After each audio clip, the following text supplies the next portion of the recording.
الحمد لله رب العالمين والصلاة والسلام على سيد الأنبياء والمرسلين أما بعد فأعوذ بالله من الشيطان الرجيم بسم الله الرحمن الرحيم إن الله وملائكته يصلون على النبي يا أيها الذين آمنوا صلوا عليه وسلموا تسليما اللهم صل على سيدنا وشفينا وحبيبنا ومولانا محمد وبارك وسلم صلاة وسلام عليك يا رسول الله صلى الله تعالى عليك وسلم وقال الذين كفروا لن نؤمن بهذا القرآن ولا بالذي بين يديه اور کافر بولے ہم ہرگز نہ ایمان لائیں گے اس قرآن پر نہ ان کتابوں پر جو اس سے آگے تھیں۔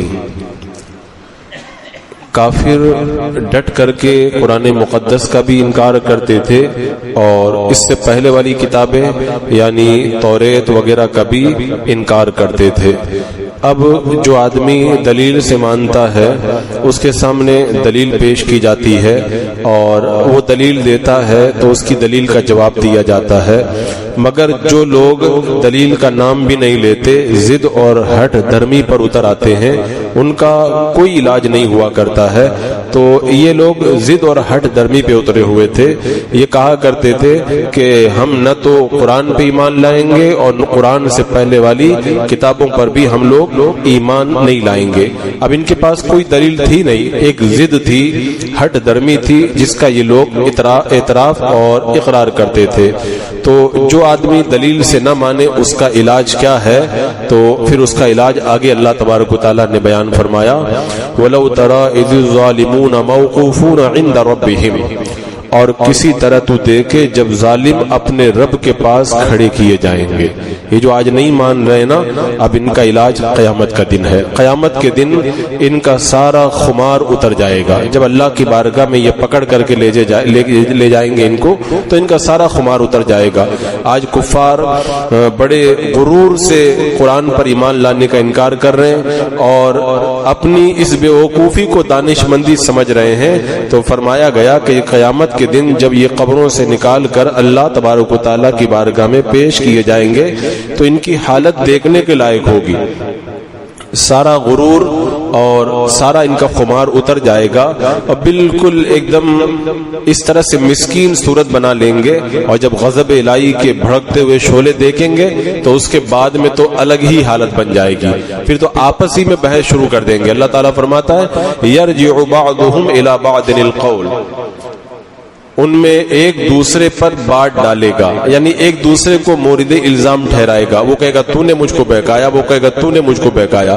تو جب آگ کے شعلے ان کی نگاہوں کے سامنے آئیں گے تو متکبر کافر اور جو غریب کافر تھے یہ آپسی میں مناظرہ شروع کر دیں گے، آپسی میں بحث شروع کر دیں گے۔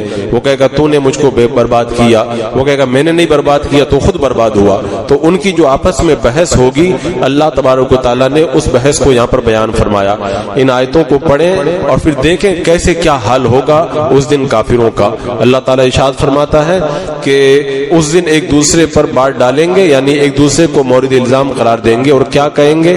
یقول الذین استضعفوا للذین استکبروا لولا انتم لکنا مؤمنین، وہ جو دبے تھے یعنی جو کمزور لوگ تھے وہ ان سے کہیں گے جو تکبر کرتے تھے، یعنی جو کمزور لوگ تھے وہ تکبر کرنے والوں سے کہیں گے لولا انتم لکنا مؤمنین، اگر تم نہ ہوتے تو ہم ضرور ایمان لے آتے۔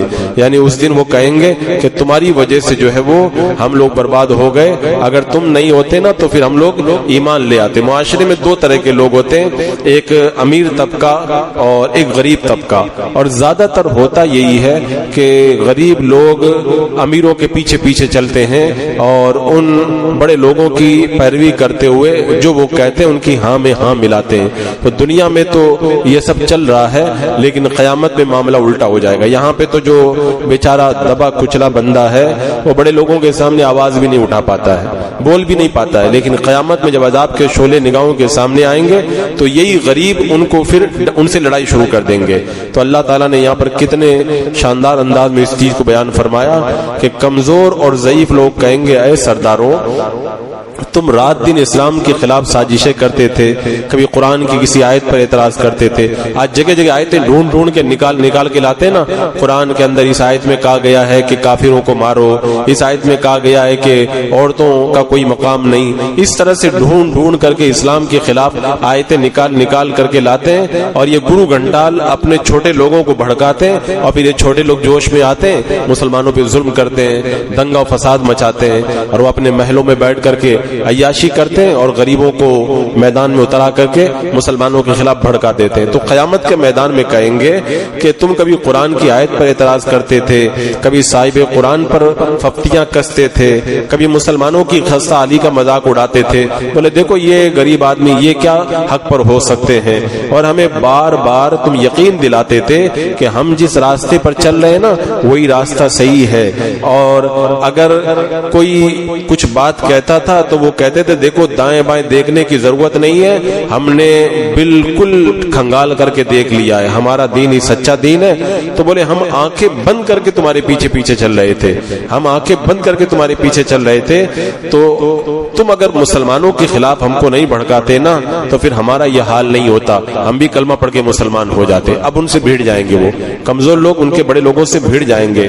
تو کہیں گے تم خود سوچو، وہ کافر کہتے تھے بڑے لوگ کہ تم خود سوچو کہ اگر مسلمانوں کا مذہب سچا ہوتا تو ہم اتنے بڑے لیڈر ہیں، اتنے بڑے ہم لوگ ہوشیار ہیں، ہم تھوڑی جو ہے وہ کفر کرتے، ہم بھی مسلمان ہو جاتے. تو اس کا مطلب یہ ہے کہ ہم جیسے ہوشیار لوگ اسلام قبول نہیں کر رہے، اس کا مطلب اسلام سچا مذہب نہیں ہے. تو اس طریقے سے ان لوگوں نے بہکایا، اور ہم نے اس مسئلے پر سنجیدگی سے غور کیا تو ہمیں یہی سمجھ میں آیا کہ اسلام سچا مذہب نہیں ہے. تو اب جب وہ اس طرح کی باتیں کریں گے تو جواب کے اندر وہ ان کے لیڈر کیا کہیں گے؟ لیڈر کہیں گے قال الذين استكبروا للذين استضعفوا انحن صددناكم عن الهدى بعد إذ جاءكم بل كنتم مجرمين. وہ جو تکبر کرتے تھے ان سے کہیں گے جو دبے ہوئے تھے، یعنی بڑے لوگ ان کے چھوٹوں سے کہیں گے کیا ہم نے تمہیں روک دیا ہدایت سے بعد اس کے کہ تمہارے پاس آئی، بلکہ تم خود مجرم تھے. اب یہ لوگ صاف مکر جائیں گے، بولے ہم نے تم کو کب بہکایا تھا؟ ہم نے تو تم کو نہیں بہکایا تھا، تم لوگ خود ہی گمراہ ہوئے تھے. تم لوگوں کو کفر پر اڑے رہنے کی جو ترغیب دی تھی وہ ہم نے تھوڑی دی تھی. ہمیں اچھا یہ کہیں گے کہ جو چھوٹے لوگ تھے وہ کہیں گے ہمیں پتا نہیں تھا کہ تم لوگ اتنے مکار ہو، یہ سب کر رہے ہو. تو اب ان کے پاس تو کوئی جواب ہوگا نہیں، اور جو پھنستا ہوا دیکھیں گے تو وہ کہیں گے ہم نے تم کو گمراہ نہیں کیا تھا، ہم نے تم کو گمراہ نہیں کیا تھا بلکہ تم خود گمراہی کا شکار ہو گئے تھے، ہمارا تمہاری گمراہی کے اندر کوئی حصہ ہے ہی نہیں. آج تو یہ لوگ مسلمانوں کے خلاف بڑا مواد نکال کر کے عوام کو دے رہے ہیں تاکہ مسلمانوں سے یہ کفار لڑتے رہیں، لیکن قیامت کے اندر کہیں گے ہم نے تو کچھ بھی نہیں کیا تھا، ایک دم صاف انکار کر جائیں گے. تو جواب کے اندر وہ پھر دبے ہوئے لوگ کہیں گے، کیا کہیں گے؟ وقال الذين استضعفوا للذين استكبروا بل مكر الليل والنهار اذ تأمروننا ان نكفر بالله ونجعل له اندادا. اور کہیں گے وہ جو دبے ہوئے تھے ان سے جو تکبر کرتے تھے بلکہ رات دن کا داؤں تھا. بولے کیا بات کر رہے تم لوگ، رات دن ہم کو بہکایا کرتے تھے، رات دن ہم کو بتاتے تھے کہ یہ صحیح ہے یہ غلط ہے، اسلام کے خلاف ہمیں طرح طرح کی باتیں تم لوگ بتایا کرتے تھے، اور یہاں پہ اب تم لوگ بالکل مکر رہے ہو.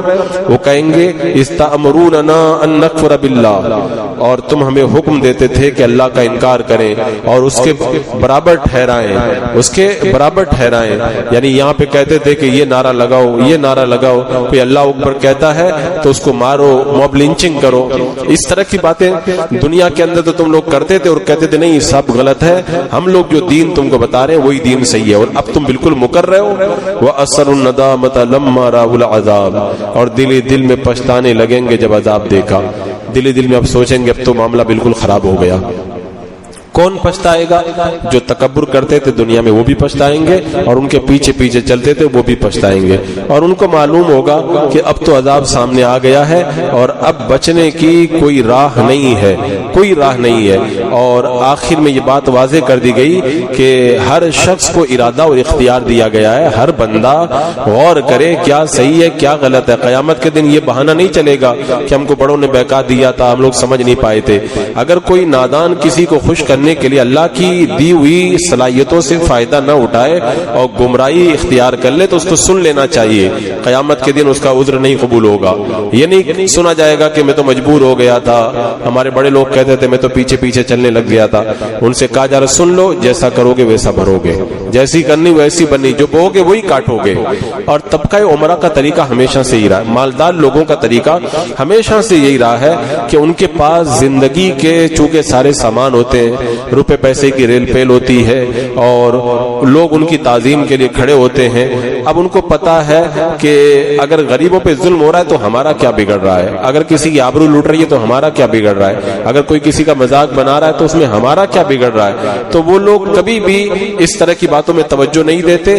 اور کوئی اگر ان حالات میں حق کی دعوت لے کر کے اٹھتا ہے تو غریبوں کو پریشانی نہیں ہوتی, یہ پریشانی ان امیروں کو ہوتی ہے. ان امیروں کو معلوم ہے کہ اگر یہ حق کی دعوت دینے والے کی دعوت کامیاب ہو گئی تو ہمارا عیش ختم ہو جائے گا, ہمارے ساری ریل پیل الٹ کر کے رہ جائے گی. تو اسی لیے جب کسی عقائد کی اصلاح کرنے کے لیے, معاشرے کی خرابیوں کو دور کرنے کے لیے اللہ کا نیک بندہ آتا ہے تو سب سے زیادہ یہی لیڈر لوگ, یہی گرو گھنٹال اور یہی بڑے بڑے لوگ اس کی مخالفت کیا کرتے ہیں.